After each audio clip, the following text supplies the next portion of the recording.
The morning sun reflected off the gates of Fort Brenton, the largest military base in the region. A woman in a simple jacket and jeans walked toward the entrance, clutching a worn leather folder. Her steps were steady, but her eyes showed fatigue, the kind that comes from years of service and secrets too heavy to tell. "Ma'am, this area is restricted," the base guard said firmly, blocking her path. He was young, maybe mid-20s, his posture straight and voice sharp. "ID, please." She handed him her card without a word. He glanced at it for half a second, then frowned. "This can't be real. The clearance code's outdated, and the signature," he scoffed. "You made this on your printer." The woman tilted her head slightly, calm and unbothered. "It's real. You can verify it through command access."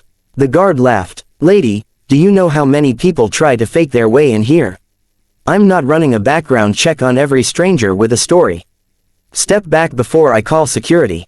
A few soldiers at the gate chuckled under their breath. One whispered, "Maybe she's looking for the gift shop." The woman exhaled softly. "Son, I suggest you make that call." Something in her tone, controlled, deliberate, sent a flicker of uncertainty through him. Still, he shook his head. "No need. You're not authorized." He turned his back on her and waved to another vehicle approaching. She stood silently, her folder still in her hands, eyes fixed on the command tower behind the gate. For 5 long minutes, the guards ignored her presence. Then, the buzz of a radio broke the air. "Gate Alpha, this is command. Do you have an unidentified civilian requesting entry?" The guard blinked. Affirmative, sir." "Some woman with an expired ID. Hold position," came the reply. "Do not detain. Command personnel are en route." The guard looked around nervously. En route, for her. Within moments, a black SUV roared down the path from headquarters.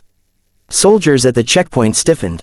The vehicle stopped sharply, and 3 high-ranking generals stepped out, each in full uniform, faces tense. The first general spotted the woman and immediately saluted. "Ma'am, we were not informed you'd be arriving today." The young guard froze, his mouth open. "Wait, what?" The second general turned to him sharply. "Why wasn't her clearance processed? This woman's credentials are beyond your access level." The woman simply smiled, handing her folder to the first general. "I told him to call command." He refused. "Understood," the general replied, his voice low and respectful. "It won't happen again." Every soldier at the gate fell silent as the generals escorted her through.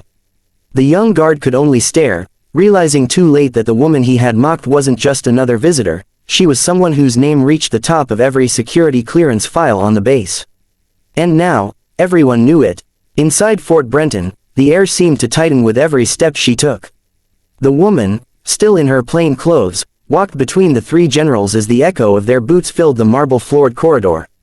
Soldiers and officers passing by slowed, whispering when they noticed the generals flanking her.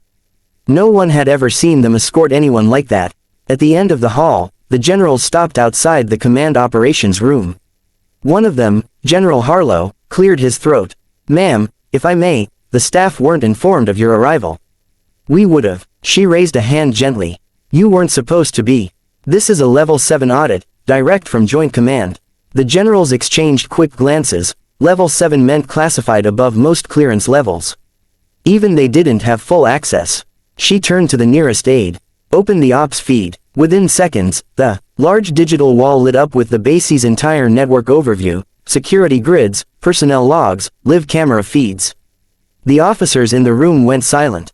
No one had spoken her name yet, but everyone could sense she wasn't an ordinary inspector. "Ma'am," said one young officer, trying to steady his voice, "may I ask your designation?" She looked at him calmly. "Director Helena Cross, Counter-Intel Division, Pentagon Oversight." The room froze. Even General Harlow blinked in shock. The Pentagon's Counter-Intel Division was whispered about but rarely seen, rumored to audit corruption, espionage, even generals. Helena walked toward the main console, flipping open her folder. 5 months ago, someone inside this base leaked a classified transport schedule. That leak cost lives. I'm here to find out who. The silence that followed was suffocating. The guard from earlier, Private Lewis, had been summoned, still shaken. When he entered the room, his eyes widened as he saw the general standing at attention beside her. He stammered, "Ma'am, I didn't know." Helena turned, her voice calm but piercing. "You followed protocol as you understood it. But you made an assumption. In your line of duty, assumptions can kill people. He swallowed hard, shame burning in his face. Yes, ma'am, she softened slightly. Learn from it, never let a uniform, or the lack of one, decide your respect.